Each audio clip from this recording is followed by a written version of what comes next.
മനു, നിന്റെ മുറി, നിന്റെ ബെഡ്, നിന്റെ കട്ടിൽ, ഇവിടെ നീ തന്നെ കിടന്നാ മതി. ഐ എം യുവർ ബോസ്, അത് മറക്കണ്ട. You bloody powered. ഇതായിരുന്നല്ല നിന്റെ മനസ്സിലിരിപ്പ്. ഇതിനാണല്ലേ നീ എന്നെ ഇങ്ങോട്ട് കൂട്ടിക്കൊണ്ടു വന്നത്. നിന്റെ ഒരു ഉദ്ദേശവും എന്റെ അടുക്ക നടക്കാൻ പോകുന്നില്ല. If you touch me I will kill you. അടുത്തത് ഭാവനയുടെ ആദ്യകാല ശബ്ദമാണ്. ഒരു പഴയ ഇന്റർവ്യൂവിൽ നിന്ന് ഇൻസ്പയർഡ് ആയിട്ട് ചെയ്യുന്നതാണ്. എനിക്ക് ഇഷ്ടപ്പെട്ട ഒരു പൂച്ച ഉണ്ടായിരുന്നു. പൂച്ചയുടെ പേര് ചിഞ്ചു എന്നായിരുന്നു. എനിക്ക് ഭയങ്കര ഇഷ്ടമായിരുന്നു. ഈ പൂച്ച ഞാൻ കൊടുക്കുന്നത് തിന്നുന്ന മാത്രമല്ല, അവിടെ നിന്ന് ഇവിടുന്ന് എല്ലാം തീട്ട് അതിന്റെ വയറൊക്കെ ഇതിന്റെ പെട്ടി വയറായിട്ടുണ്ടായിരുന്നു.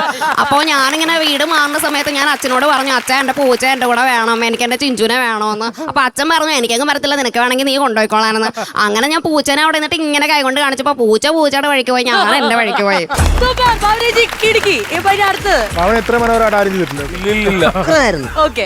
അപ്പൊ അടുത്തത് അടൂർ ഭവാനി അമ്മയുടെ ഹിറ്റ്ലർ എന്ന് പറയുന്ന സിനിമയിലെ ഒരു രംഗം.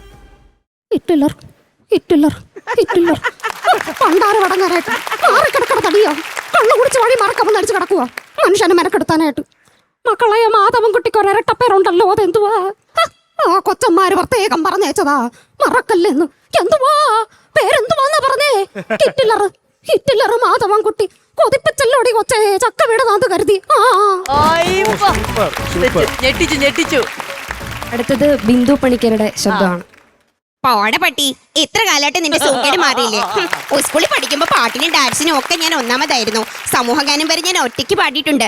അന്നെല്ലാരും എന്നെ സീലിംഗ് ബ്യൂട്ടി എന്നാ വിളിച്ചിരുന്നത്. ഞാൻ ഒന്നും തേച്ചിട്ടില്ല. ജന്മനാ എനിക്കിങ്ങനെ നല്ല സൗന്ദര്യം. അസൂയപ്പെട്ടിട്ട് കാര്യമില്ല. കാണുന്നവർക്കൊക്കെ എന്റെ മുടിയെ കുറിച്ച് ചോദിക്കാനേ നേരുള്ളൂ. പക്ഷെ എനിക്കിതൊരു ഭാരമായിട്ടാ തോന്നണേ. അടുത്തത് കുട്ടികളുടെ പ്രിയപ്പെട്ട കാർട്ടൂൺ കഥാപാത്രമായിട്ടുള്ള ഡോറയാണ്. കൂട്ടുകാരി, ഞാനാണ് നിങ്ങളുടെ ഡോറ. നമ്മളിപ്പോൾ എവിടേക്കാണ് പോകുന്നത്? അതെ, മഞ്ഞ റെയിൽവേ സ്റ്റേഷനിൽ. ഉറക്കെ പറയൂ, മഞ്ഞ റെയിൽവേ സ്റ്റേഷനിൽ. ആദ്യം നമ്മൾ മല കയറി, പിന്നെ നമ്മൾ തുരങ്കത്തിൽ കൂടെ പോയി. അതാ സ്റ്റേഷന്റെ ട്രാക്കുകളൊക്കെ കുറുനരി മോഷ്ടിക്കുന്നു. കുറുനരി മോഷ്ടിക്കരുത്, കുറുനരി മോഷ്ടിക്കരുത്, കുറുനരി മോഷ്ടിക്കേ ചെയ്യരുത്. അടിപൊളിയാന്ന് പറഞ്ഞേ. ആണോ? ഡോറ കാണാറുണ്ടോ? കറക്റ്റ് ആണോ? അടിപൊളിയല്ലേ? ഡോറേനെക്കാട്ടിലും super. Super. Okay, next item. അടുത്തത് ജാനകി അമ്മയുടെ ഒരു പാട്ടാണ്. ഞാൻ വലിയ പാട്ടുകാരിയൊന്നുമല്ല, പക്ഷെ ശ്രമിച്ചു നോക്കാം. മൗനം പോലും മധുരം ഈ മധുനിലാവിൻ മഴയിൽ, മൗനം പോലും മധുരം ഈ മധുനിലാവിൻ മഴയിൽ, മനസ്സിൻ മാധവം മിഴിയിൽ പൂക്കവേ, മനസ്സിൻ മാധവം മിഴിയിൽ പൂക്കവേ, രോമാഞ്ചം മോടവേ. അടിപൊളി.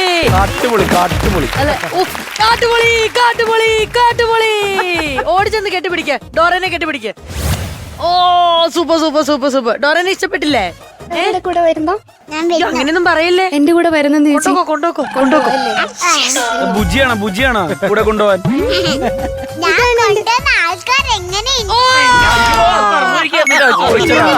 ഞങ്ങള് പോവാ. അന്നതാ കിട്ടിലും പെർഫോമൻസ് ആയിരുന്നു. എനിക്ക് തോന്നുന്നല്ലേ ഞാൻ ഈ കെട്ടിപ്പിടിക്കുന്ന വേർത്തിട്ടാണ്. പേര് പോലെ തന്നെ വളരെ വ്യത്യസ്തമായിരുന്നു അല്ലേ അന്നതാ. ഓരോ വോയിസും കേൾക്കുമ്പോൾ ഈ പ്രകടനത്തിന് 1ാം സ്ഥാനം കിട്ടിയില്ലെങ്കിലും അത്ഭുതം. അത് മാത്രമല്ല, എനിക്ക് തോന്നുന്ന ആൺകുട്ടികളെ പരാജയപ്പെടുത്തിക്കൊണ്ടാന്ന് തോന്നുന്നു അല്ലേ? അല്ലെ, ആൺ പെൺ വ്യത്യാസം ഉണ്ടോ മിമിക്രിയില്? ഇല്ല.